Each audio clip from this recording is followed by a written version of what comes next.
Hello everyone, যারা আমাকে continue follow করো তারা নিশ্চয়ই জানো যে আমি অনেকদিন পর মিনি ব্লগ দেওয়া শুরু করেছি। আমার দিদিরা এসেছিল, ওরা এখন বাড়ি চলে যাচ্ছে, দেখতেই পেলে। পুচকুটা টাটা করতে করতে চলে গেল, ওর টোটোতে বসতে খুব মজা।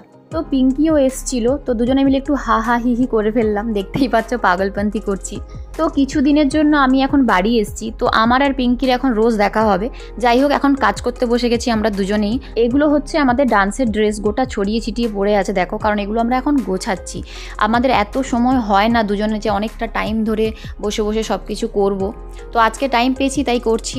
কোন ড্রেসগুলো কাচতে হবে, কোনগুলো রোদে দিতে হবে, ওইগুলোই ভাগ করছি আর সব ট্রলিতে ঢোকাচ্ছি এখন বসে বসে দুজনে। তো আমার স্কুলের নতুন বেতন কার্ড চলে এসেছে, সব বসে বসে আমি রেডি করছি। আমার স্কুলের নামটা আমি চেঞ্জ করেছি, তাই এত তোড়জোড় চলছে সবকিছু।